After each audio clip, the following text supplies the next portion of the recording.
Can you kind of describe a little bit how Earth's deals with singularities? Sure. I think it goes back to the starting point, where the starting point isn't in space-time per se. And when you get down to the microscopic scales of Planck lengths, going further than that into what we might say a subatomic space, the equations of physics tend not to be able to yield very much there. They tend to break down because they reach a limit imposed by physics itself. And so having a starting point that's not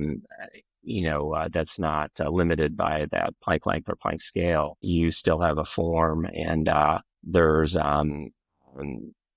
not the difficulties that physics runs into with it by default. How does that change the way we kind of explore things like space-time and near singularities? This is an image that's generated by Hamilton is credited with describing the quaternions, and this is just an example in the second book that we're working on that shows at the center there's a white sphere, and that's a quaternion sphere, which is similar to SU2 in group theory. And basically, there's these parallel ways to go about yielding hyperboloids. In the image you see in black, it's what we call like a one-sheet hyperboloid. And then there's a dual-sheeted hyperboloid, which is in blue there. So those are things that are consistent with light cone conics and how space-time forms, but it's due to manipulation of variables in the sphere that give rise to these other forms. But you can see in the dual-sheeted hyperboloid that it begins right on the surface along what we call the y-axis on this image.